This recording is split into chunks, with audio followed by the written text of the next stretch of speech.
आप सभी को शुभ प्रभात। पिछले वीडियोस में हम आपके हिंदी व्याकरण का पाठ समास पढ़ रहे थे, जिसके सभी भेदों के बारे में और परिभाषा आदि के बारे में हमने समस्त जानकारी प्राप्त कर ली। अब इस पाठ से जुड़ी कुछ महत्वपूर्ण जानकारियाँ लेकर मैं आपके सामने उपस्थित हुआ हूँ। कुछ समास जो हैं आपस में टकराते हैं और उन्हें समझने में दुविधा हो जाती है। ऐसी परिस्थिति का निराकरण कैसे हो, इसी विषय वस्तु पर बात करने के लिए मैं आज आपके सामने उपस्थित हूँ। जैसे कर्मधारय और बहुव्रीहि समास में अंतर। कई बार कर्मधारय समास और बहुव्रीहि समास एक जैसे ही लगते हैं। ऐसे में उत्तर देने में हमसे चूक हो सकती है।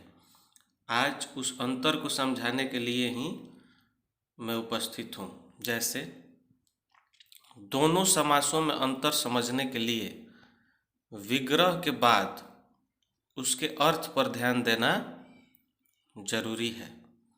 कर्मधारय समास में एक शब्द विशेषण या उपमान होता है तथा दूसरा शब्द विशेष्य और उपमेय। विशेषण, विशेष्य, उपमान, उपमेय के बारे में जानकारी पिछले वीडियोज़ में मैंने आपको दी थी, परंतु यह मिलकर किसी तीसरे विशेष अर्थ की ओर संकेत नहीं करते। अर्थात कर्मधारय समास में दो शब्दों के बीच विशेषण विशेष से संबंध होता है या उपमान उपमेय संबंध होता है और दोनों मिलकर किसी तीसरे विशेष अर्थ की तरफ संकेत नहीं करते, बल्कि अपने ही अर्थ की तरफ रहते हैं।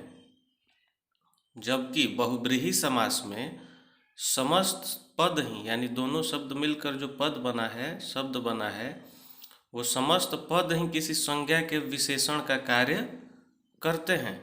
अर्थात किसी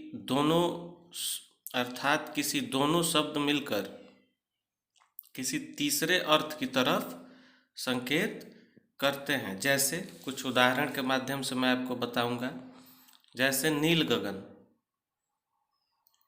यहाँ पे नील जो है विशेषण है और गगन विशेष्य। गगन अर्थात आसमान की विशेषता ये है कि वो नीला है। जो विशेषता बताता है उसे विशेषण कहते हैं और जिसकी विशेषता बताता है उसे विशेष्य कहते हैं। इसका विग्रह होगा नीला है जो गगन। तो दोनों शब्दों के बीच, ये एक समासिक पद है, दो शब्दों से मिलकर बना है। इन दोनों शब्दों के बीच विशेषण विशेष से संबंध है, अर्थात यह कर्मधारय समास है परिभाषा के तहत। अब देखिए, इसी तरह का शब्द है नीलकंठ। नील यहाँ विशेषण है, किसी कंठ की विशेषता को बता रहा है कि वो नीला है। इन दोनों शब्दों के बीच भी विशेषण विशेष से संबंध है। कोई कंठ है जो नीला है, तो इन दोनों शब्दों के बीच में विशेषण विशेष से संबंध है परिभाषा के तहत, तो ये भी कर्मधारय समास के अंतर्गत जा सकता है। लेकिन देखिए, यहाँ ध्यान देने वाली बात यही है कि इस अर्थ के बावजूद हमें ये भी सोचना है कि क्या यह शब्द किसी तीसरे व्यक्ति विशेष के लिए इस्तेमाल होता है या क्या इस शब्द का कोई तीसरा अर्थ भी है।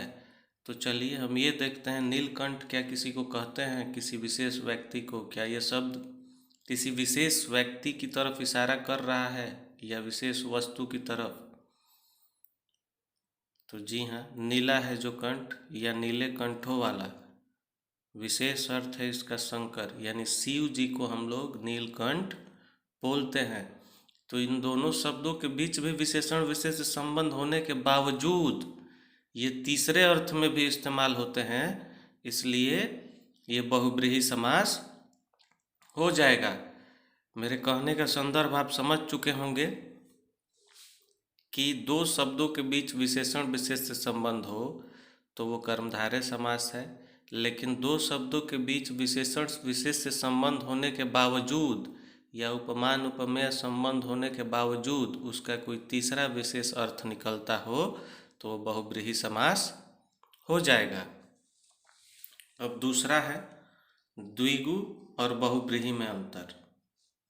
इसके बारे में भी हम जान लेते हैं।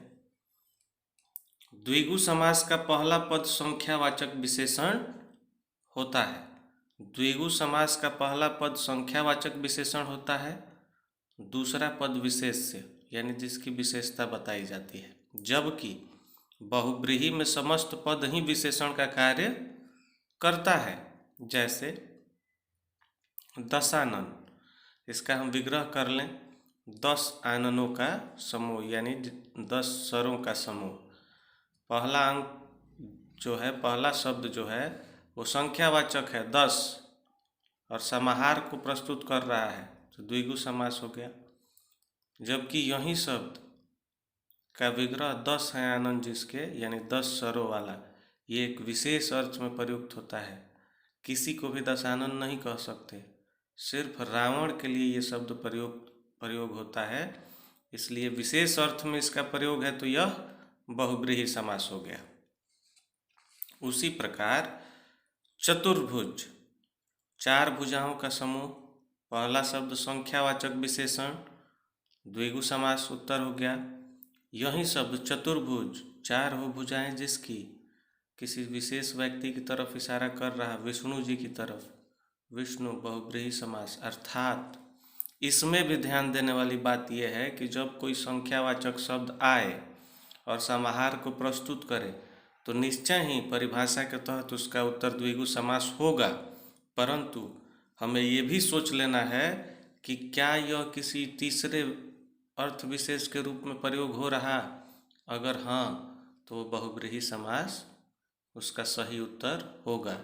तो कर्मधारय समास और द्विगु समास, जब भी ऐसे समासों की हम पहचान करें परिभाषा के तहत वो कर्मधारय या द्विगु हो रहा है, तो हम इस बात का जरूर ख्याल रखें कि क्या इन शब्दों का कोई तीसरा विशेष अर्थ भी निकल रहा, यदि हाँ तो वहाँ बहुब्रीहि ही उत्तर सही माना जाएगा।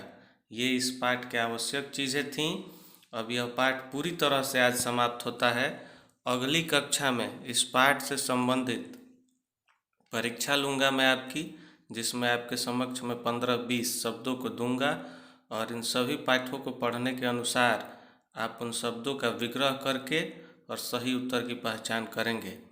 तब तक के लिए नमस्कार, धन्यवाद।